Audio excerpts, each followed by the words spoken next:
मेरे चैनल में आपका बहुत बहुत स्वागत है। सभी को मेरा नमस्कार। आज हम सुनेंगे बृहस्पति व्रत कथा।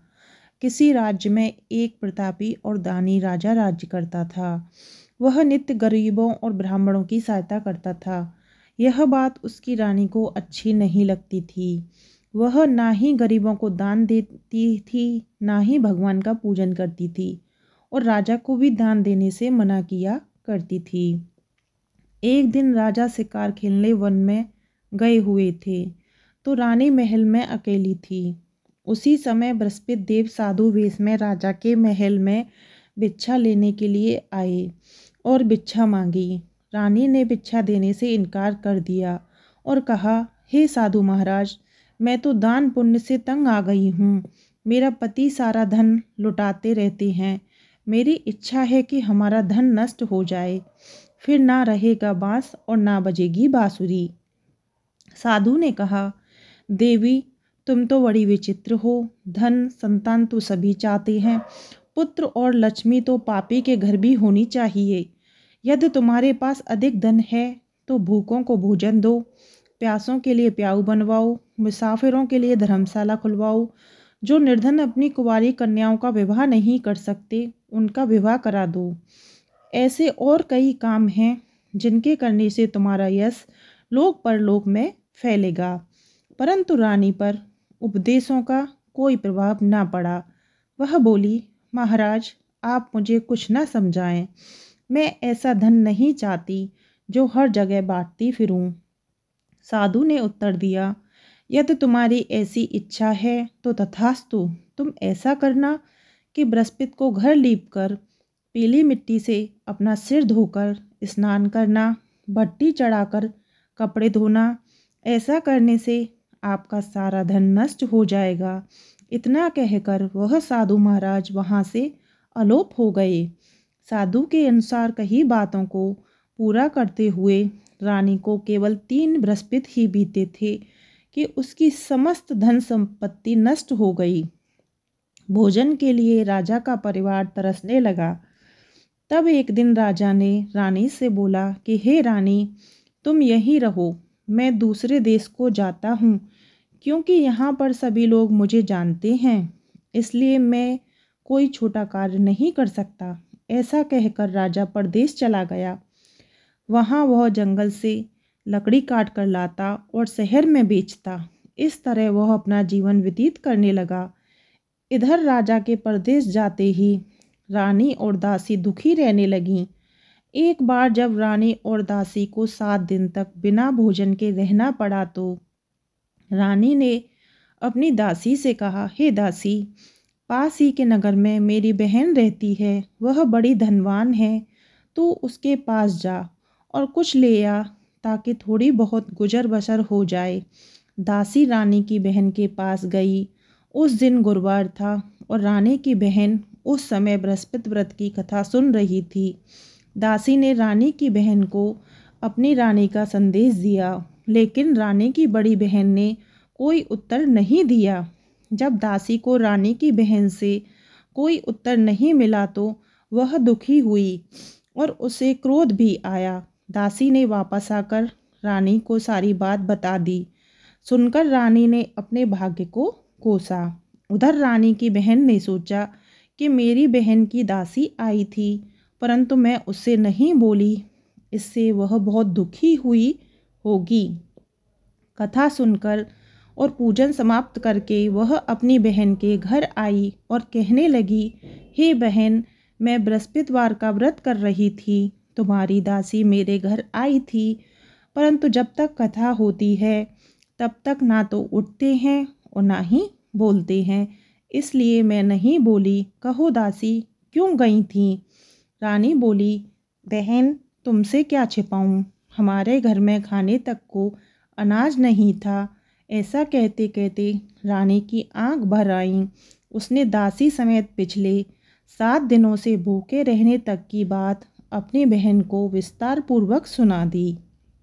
रानी की बहन बोली, देखो बहन, भगवान बृहस्पति देव सबकी मनोकामना को पूर्ण करते हैं। देखो, शायद तुम्हारे घर में अनाज रखा हो, पहले तो रानी को विश्वास नहीं हुआ, पर बहन के आग्रह करने पर उसने अपनी दासी को अंदर भेजा तो उसे सचमुच अनाज से भरा एक घड़ा मिल गया। यह देखकर दासी को बड़ी हैरानी हुई। दासी रानी से कहने लगी, हे रानी, जब हमको भोजन नहीं मिलता तो हम व्रत ही तो करते हैं, इसलिए क्यों ना इनसे व्रत और कथा की विधि पूछ ली जाए ताकि हम भी व्रत कर सकें। तब रानी ने अपनी बहन से बृहस्पतिवार व्रत के बारे में पूछा। उसकी बहन ने बताया, बृहस्पतिवार के व्रत में चने की दाल और मुनक्का से विष्णु भगवान का केले की जड़ में पूजन करें तथा दीपक जलाएं, व्रत कथा सुनें और पीला भोजन ही करें। इससे बृहस्पति देव प्रसन्न होते हैं। व्रत और पूजन विधि बताकर रानी की बहन अपने घर को लौट गई। 7 दिन के बाद जब गुरुवार आया तो रानी और दासी ने व्रत रखा। गुड़साल में जाकर चना और गुड़ लेकर आई, फिर उससे केले की जड़ तथा विष्णु भगवान का पूजन किया। अब पीला भोजन कहाँ से आए, इस बात को लेकर दोनों बहुत दुखी थे। क्योंकि उन्होंने व्रत रखा था, इसलिए बृहस्पति देव उनसे प्रसन्न थे। इसलिए वे एक साधारण व्यक्ति का रूप धारण कर 2 थालों में सुंदर पीला भोजन दासी को दे गए। भोजन पाकर दासी प्रसन्न हुई और फिर रानी के साथ मिलकर भोजन ग्रहण किया। उसके बाद वे सभी गुरुवार को व्रत और पूजन करने लगीं। बृहस्पति भगवान की कृपा से उनके पास फिर से धन संपत्ति आ गई, परंतु रानी फिर से पहले की तरह आलस करने लगी। तब दासी बोली, देखो रानी, तुम पहले भी इस प्रकार आलस करती थी, तुम्हें धन रखने में कष्ट होता था, इस कारण सभी धन नष्ट हो गया, और अब जब भगवान बृहस्पति की कृपा से धन मिला है तो तुम्हें फिर से आलस होता है। रानी को समझाते हुए दासी कहती है कि बड़ी मुसीबतों के बाद हमने यह धन पाया है, इसलिए हमें दान पुण्य करना चाहिए, भूखे मनुष्यों को भोजन कराना चाहिए और दान को शुभ कार्यों में खर्च करना चाहिए, जिससे तुम्हारे कुल का यश बढ़ेगा, स्वर्ग की प्राप्ति होगी और पितृ प्रसन्न होंगे। दासी की बात मानकर रानी अपना धन शुभ कार्यों में खर्च करने लगी, जिससे पूरे नगर में उसका यश फैलने लगा। एक दिन राजा दुखी होकर जंगल में एक पेड़ के नीचे आसन जमाकर बैठ गया। वह अपनी दशा को याद करके व्याकुल होने लगा। बृहस्पति का दिन था। एकाएक उसने देखा कि निर्जन वन में एक साधु प्रकट हुए। वह साधु वेश में स्वयं बृहस्पति देवता थे। लकड़हारे के सामने आकर बोले, हे लकड़हारे, इस सुनासान जंगल में तू चिंतामग्न क्यों बैठा है? लकड़हारे ने दोनों हाथ जोड़कर प्रणाम किया और उत्तर दिया, महात्मा जी, आप सब कुछ जानते हैं, मैं क्या कहूँ। यह कहकर रोने लगा और साधु को अपनी आत्मकथा सुनाई। महात्मा जी ने कहा, तुम्हारी स्त्री ने बृहस्पति के दिन बृहस्पति भगवान का निरादर किया है, जिसके कारण रुष्ट होकर उन्होंने तुम्हारी यह दिशा कर दी है। अब तुम चिंता को दूर करके मेरे कहने पर चलो तो तुम्हारे सब कष्ट दूर हो जाएंगे और भगवान पहले से भी अधिक संपत्ति देंगे। तुम बृहस्पति के दिन कथा किया करो, 2 पैसे के चने मुनक्का लाकर उसका प्रसाद बनाओ और शुद्ध जल से लोटे में शक्कर मिलाकर अमृत तैयार करो। कथा के पश्चात अपने सारे परिवार और सुनने वाले प्रेमियों में अमृत व प्रसाद बांटकर आप भी ग्रहण करो। ऐसा करने से भगवान तुम्हारी सभी मनोकामना पूरी करेंगे। साधु के ऐसे वचन सुनकर लकड़हारा बोला, हे प्रभु, मुझे लकड़ी बेचकर इतना पैसा नहीं मिलता जिससे मैं भोजन के उपरांत कुछ बचा सकूं। मैंने रात्रि में अपनी स्त्री को व्याकुल देखा है। मेरे पास कुछ भी नहीं है जिससे मैं उनकी खबर मंगा सकूं। साधु ने कहा, हे लकड़हारे, तुम किसी बात की चिंता मत करो। बृहस्पति के दिन तुम रोजाना की तरह लकड़ियां लेकर शहर को जाओ। तुमको रोज से दुगना धन प्राप्त होगा, जिससे तुम भली भांति भोजन कर लोगे तथा बृहस्पति देव की पूजा का सामान भी आ जाएगा। इतना कहकर साधु अंतर्ध्यान हो गए। धीरे धीरे समय व्यतीत होने पर फिर वही बृहस्पति का दिन आया। लकड़हारा जंगल से लकड़ी काटकर किसी शहर में बेचने गया। उसे उस दिन और दिन से अधिक पैसा मिला। राजा ने चना गुड़ आदि लाकर गुरुवार का व्रत किया। उस दिन से उसके सभी कलेश दूर हुए। परंतु जब दुर्वारा गुरुवार का दिन आया तो बृहस्पति का व्रत करना भूल गया। इस कारण बृहस्पति भगवान नाराज हो गए। उस दिन उस नगर के राजा ने विशाल यज्ञ का आयोजन किया था। शहर में यह घोषणा करा दी कि कोई भी मनुष्य अपने घर में भोजन ना बनावे, ना आग जलावे। समस्त जनता मेरे यहाँ भोजन करने आवे। इस आज्ञा को जो ना मानेगा उसे फांसी की सजा दी जाएगी। इस तरह की घोषणा संपूर्ण नगर में करवा दी गई। राजा की आज्ञा अनुसार शहर के सभी लोग भोजन करने गए, लेकिन लकड़हारा कुछ देर से पहुंचा, इसलिए राजा उसको अपने साथ घर ले गए और ले जाकर भोजन करा रहे थे तो रानी की दृष्टि उस खूंटी पर पड़ी जिस पर उसका हार लटका हुआ था। वह वहाँ पर दिखाई नहीं दिया। रानी ने निश्चय किया कि मेरा हार इस मनुष्य ने चुरा लिया है। उसी समय सिपाहियों को बुलाकर उसको कारागार में डलवा दिया। जब लकड़हारा कारागार में पड़ गया और बहुत दुखी होकर विचार करने लगा कि ना जाने कौन से पूर्व जन्म के कर्म से मुझे यह दुख प्राप्त हुआ है, और उसी साधु को याद करने लगा जो कि जंगल में मिला था। उसी समय तत्काल बृहस्पति देव साधु के रूप में प्रकट हुए और उसकी दशा को देखकर कहने लगे, अरे मूर्ख, तूने बृहस्पति देव की कथा नहीं करी, इसी कारण तुझे दुख प्राप्त हुआ है। अब चिंता मत कर। बृहस्पतिवार के दिन कारागार के दरवाजे पर 4 पैसे पड़े मिलेंगे। उनसे तू बृहस्पति देव की पूजा करना, तेरे सभी कष्ट दूर हो जाएंगे। बृहस्पति के दिन उसे 4 पैसे मिले। लकड़हारे ने कथा कही।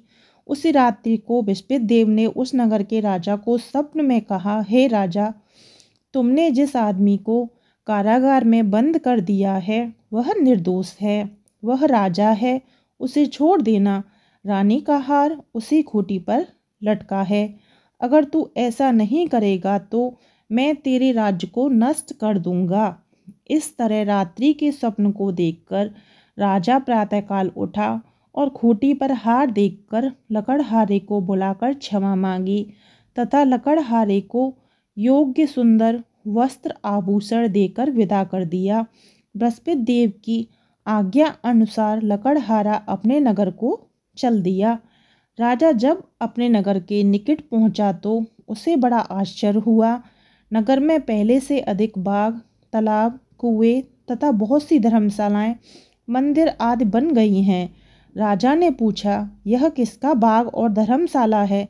तब नगर के सब लोग कहने लगे, यह सब रानी और दासी के हैं। तो राजा को बड़ा आश्चर्य हुआ और गुस्सा भी आया। जब रानी ने यह खबर सुनी कि राजा आ रहे हैं तो अपनी दासी से कहा, हे दासी, देख, राजा हमको कितनी बुरी हालत में छोड़ गए थे। हमारी ऐसी हालत देखकर वह लौट ना जाएं, इसलिए तू दरवाजे पर खड़ी हो जा। आज्ञा अनुसार दासी दरवाजे पर खड़ी हो गई। राजा आए तो उन्हें अपने साथ लिवा लाई। तब राजा ने क्रोध करके अपनी रानी से पूछा कि यह धन तुम्हें कैसे प्राप्त हुआ? तब उन्होंने कहा, हमें यह सब धन बृहस्पति देव के इस व्रत के प्रभाव से प्राप्त हुआ है। राजा ने निश्चय किया, 7 रोज बाद तो सभी बृहस्पति देव का पूजन करते हैं, परंतु मैं प्रतिदिन में 3 बार कहानी तथा रोज व्रत किया करूँगा। अब हर समय राजा के दुपट्टे में चने की दाल बंधी रहती तथा दिन में 3 बार कहानी कहता। एक रोज राजा ने विचार किया कि चलो अपनी बहन के यहाँ हो आवे। इस तरह निश्चय कर राजा घोड़े पर सवार हो अपनी बहन के यहाँ को चलने लगा। मार्ग में उसने देखा कुछ आदमी एक मुर्दे को लिए जा रही हैं। उन्हें रोककर राजा कहने लगा, अरे भाइयों, मेरी बृहस्पति देव की कथा सुन लो। वे बोले, हमारा तो आदमी मर गया है, इसको अपनी कथा की पड़ी है। परंतु कुछ आदमी बोले, अच्छा कहो, हम तुम्हारी कथा भी सुनेंगे। राजा ने दाल निकाली और जब कथा आदि हुई थी कि मुर्दा हिलने लग गया, और जब कथा समाप्त हो गई तो राम राम करके मनुष्य उठकर खड़ा हो गया। आगे मार्ग में उसे एक किसान खेत में हल चलाता मिला। राजा ने उसे देख और उससे बोले, अरे भैया, तुम मेरी बृहस्पतिवार की कथा सुन लो। किसान बोला, जब तक मैं तेरी कथा सुनूंगा तब तक 4 हरैया जोत लूँगा। जा अपनी कथा किसी और को सुनाना। इस तरह राजा आगे चलने लगा। राजा के हटते ही बैल पछाड़ खाकर गिर गए तथा किसान के पेट में बड़ी जोर का दर्द होने लगा।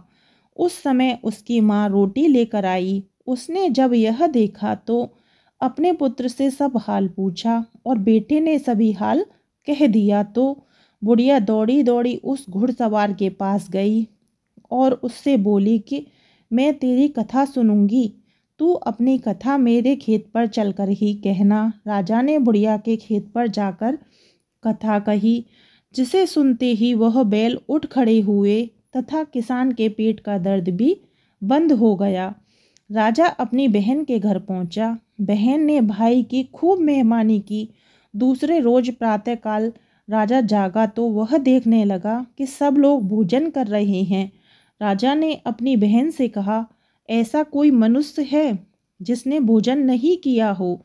मेरी बृहस्पतिवार की कथा सुन ले। बहन बोली, हे भैया, यह देश ऐसा है कि पहले यहाँ लोग भोजन करते हैं, बाद में अन्न काम करते हैं।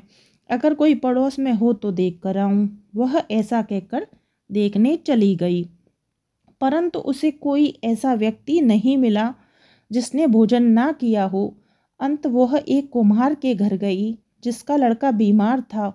उसे मालूम हुआ कि उनके यहाँ 3 रोज से किसी ने भोजन नहीं किया है। रानी ने अपने भैया की कथा सुनने के लिए कुम्हार से कहा। वह तैयार हो गया। राजा ने जाकर बृहस्पतिवार की कथा कही, जिसको सुनकर उसका लड़का ठीक हो गया। अब तो राजा की प्रशंसा होने लगी। एक रोज राजा ने अपनी बहन से कहा कि हे बहन, हम अपने घर को जाएंगे, तुम भी तैयार हो जाओ। राजा की बहन ने अपनी सास से कहा। सास ने कहा, हाँ चली जा, परंतु अपने लड़कों को मत ले जाना, क्योंकि तेरे भाई के कोई औलाद नहीं है। बहन ने अपने भैया से कहा, हे भैया, मैं तो चलूँगी, पर कोई बालक नहीं जाएगा। राजा बोला, जब कोई बालक नहीं चलेगा तब तुम ही क्या करोगी? बड़े दुखी मन से राजा अपने नगर को लौट आया। राजा ने अपनी रानी से कहा, हम निर्वंशी हैं, हमारा मुंह देखने का धर्म नहीं है और कुछ भोजन आदि नहीं किया। रानी बोली, हे प्रभु, बृहस्पति देव ने हमें सब कुछ दिया है, वह हमें औलाद अवश्य देंगे।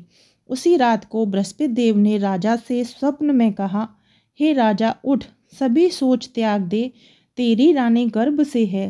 राजा की यह बात सुनकर बड़ी खुशी हुई। 9वें महीने में उसके गर्भ से एक सुंदर पुत्र पैदा हुआ। तब राजा बोला, हे रानी, स्त्री बिना भोजन के रह सकती है, पर बिना कहे नहीं रह सकती। जब मेरी बहन आवे तब तुम उससे कुछ मत कहना। रानी ने सुनकर हाँ कह दी।